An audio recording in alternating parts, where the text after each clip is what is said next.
Hello and welcome back, and I'm here with an update on Prince Harry's legal action. So I'm going to give you the points as they came in today with a couple of highlights as well, and I would like to know your thoughts. So if you're here for the first time, welcome. So let's get into this. So Prince Harry and other claimants are taking a newspaper publisher to court, alleging information about them was illegally gathered to generate stories. They believe journalists from the Daily Mirror, Sunday Mirror, and The People exploited a security gap to access their voicemails and hear messages left by friends and family. Mirror Group Newspapers has previously admitted phone hacking took place, but says it didn't in these cases. This is a test case. If Prince Harry and the other claimants win, the judge will use it to set the level of damages, which is the amount of money MGN could pay in cases from other celebrities. So what's been happening? This is a quick recap. Lawyers for MGN accused Prince Harry of, quote, wasting time in the case by not being present in court today, though he is expected to be in the witness box tomorrow. MGN's lawyers had asked for Prince Harry to be available today to give evidence, but of course we know that he did not turn up. The explanation given by Prince Harry's legal team was that he had chosen to stay in Los Angeles to attend his daughter's second birthday party. And Prince Harry had been scheduled originally to give evidence in his phone hacking trial against Mirror Group Newspapers. The judge had asked for him to be in court ready to give evidence on Monday in case lawyers finished their opening legal arguments.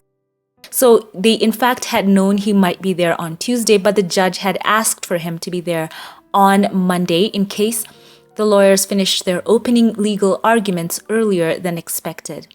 When the Mirror's legal team indicated that they would speed through their opening arguments, Prince Harry's team had to adjust because now, of course, Harry would not be ready in time. David Sherborne, Harry's barrister, told the court that his client only left California on Sunday night after prioritizing his toddler's party.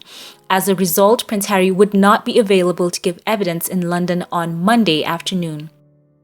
So this is quite fascinating. Dozens of photographers, television camera crews, and reporters had gathered outside the Rolls building to capture the arrival of the prince, only to learn he was still dealing with the jet lag.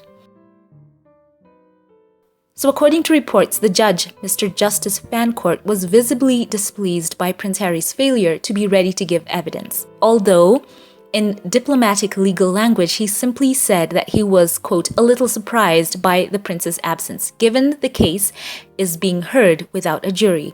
It is considered unwise to anger or annoy the one person who will decide the outcome of the case. So that, of course, is the main highlight. Some of the finer points of the arguments by Prince Harry's legal team is outlined here. In January 1996, Prince Harry, when he was just 11 years old, it was at a time of high intense interest from the newspapers into the royal family, and this was around the time of the then Prince Charles and Princess Diana's divorce. In his claim, Prince Harry says that he was still at school, although that, quote, offered little protection, in quotes, from the Mirror's unlawful activities, Sherborne said.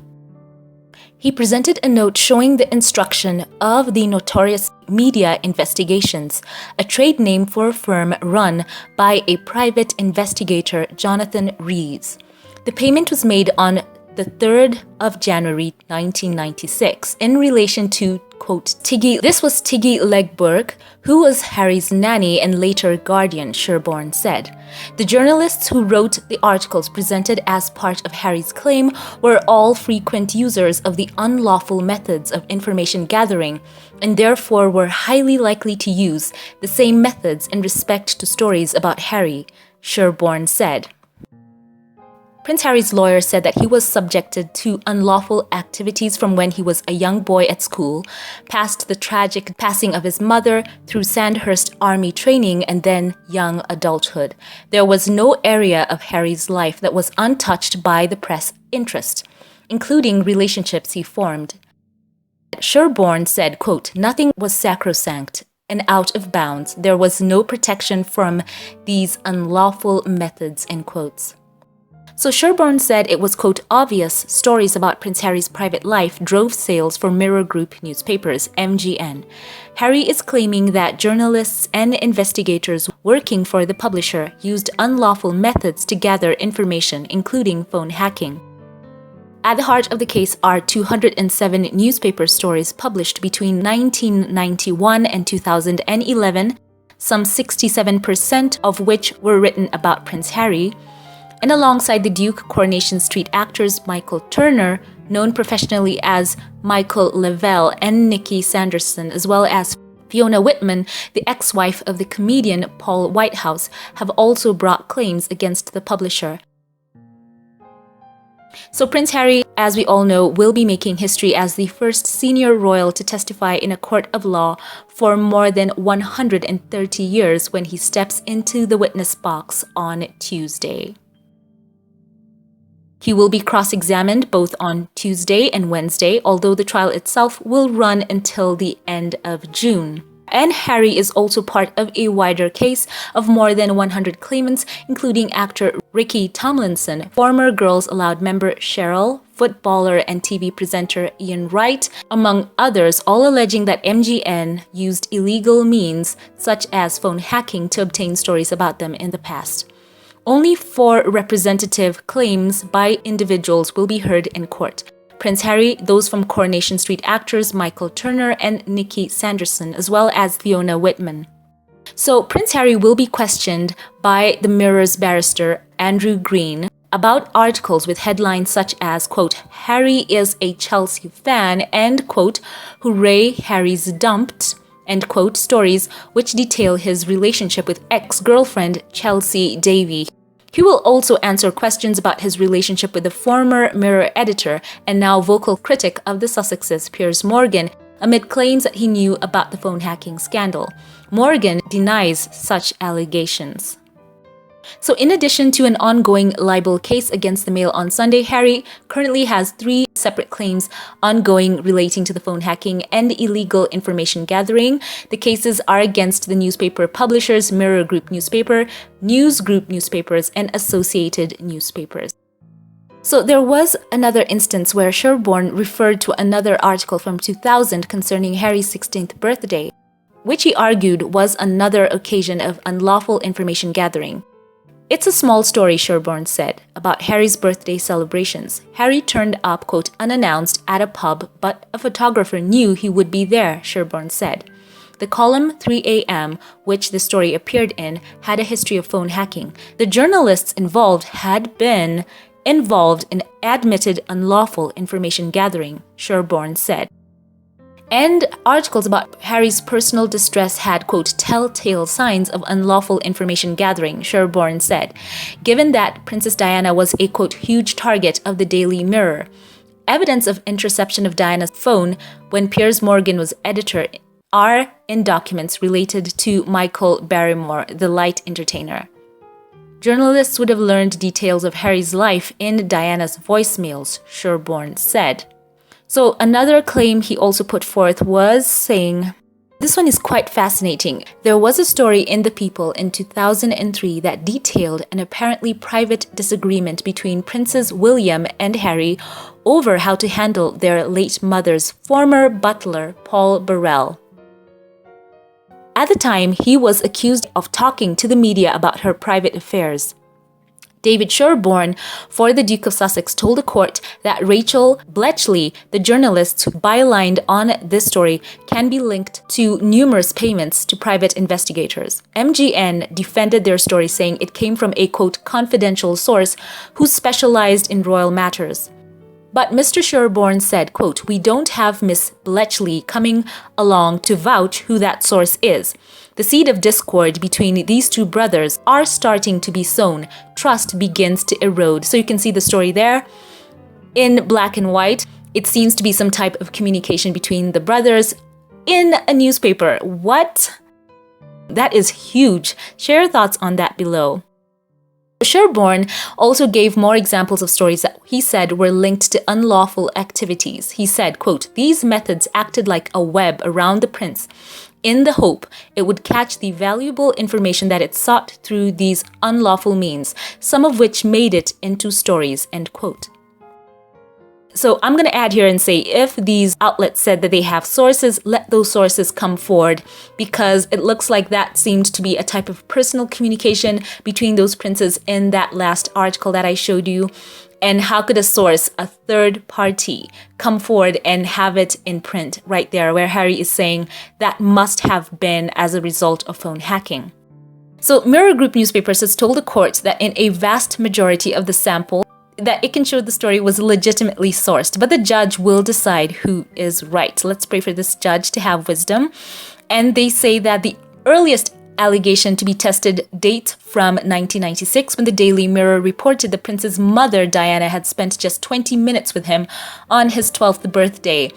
So that's a huge story. You can see that picture there. And by the way, what an interesting parallel that he has just spent Sunday at his own daughter's birthday, prioritizing that, and of course making him not be ready for his court appearance on Monday. And this is one of the first stories out there that apparently, according to some source, according to MGN, that Diana had only spent 20 minutes with him on his 12th birthday. So, they have to tell us how they knew that. And another one is from Harry's school years. The newspaper reported in November 2000 that Harry had a, quote, minor operation on his arm after a football-related injury at Eton, detailing specific advice from his doctors. And they're going to have to tell the judge in detail how they got that information. What are those sources, in quotes? And the largest chunk of the article concerned the prince's love life. One example is the 2009 article on The People, which reported Prince Harry had been, quote, bombarding Chelsea Davy, with whom Prince Harry was in an on-off relationship between 2004 and 2010, quote, with calls in a bid to win her back, end quote. So those are a couple more highlights. I want to know your thoughts in the comment section below. The story goes on, and I want to share with you these highlights. We know that there's going to be much more when Prince Harry takes the stand tomorrow. And this is a huge case. He is not going to settle, as we all know. He has, in the past, in other court cases, settled and used the money towards something noble, especially when some outlets a couple of years ago had printed some false story about how he was wavering in his commitment towards his military obligations. He settled, but on this one, he is not going to. And the people who are with him, the fellow claimants, they want justice. They want there to be a complete overhaul in these newspapers.